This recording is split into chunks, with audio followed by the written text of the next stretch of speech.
সম্প্রতি বাংলাদেশ সেনাবাহিনীর লোগো ব্যবহার করে একটি ভুয়া প্রেস বিজ্ঞপ্তি সামাজিক যোগাযোগ মাধ্যমে ছড়িয়ে পড়ায় জনমনে বিভ্রান্তি সৃষ্টি হয়েছে।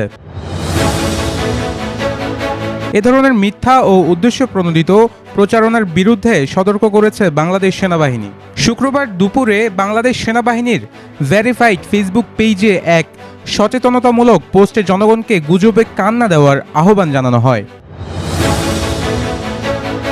পোস্টে উল্লেখ করা হয়, একটি স্বার্থান্বেষী মহল সেনাবাহিনীর নাম ও লোগো ব্যবহার করে ভুয়া প্রেস বিজ্ঞপ্তি প্রকাশ করেছে, যার মাধ্যমে জনগণের মধ্যে বিভ্রান্তি ও সশস্ত্র বাহিনীর প্রতি অবিশ্বাস ছড়ানোর অপচেষ্টা চালানো হচ্ছে।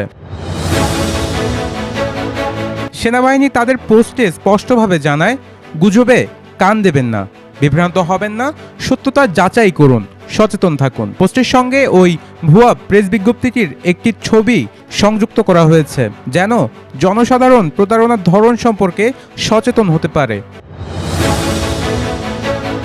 বাংলাদেশ সেনাবাহিনী এ ধরনের অপপ্রচার রোধে সকলকে সচেতন থাকার আহ্বান জানিয়েছে এবং বিভ্রান্তিকর তথ্য ছড়ানো থেকে বিরত থাকতে অনুরোধ করেছে।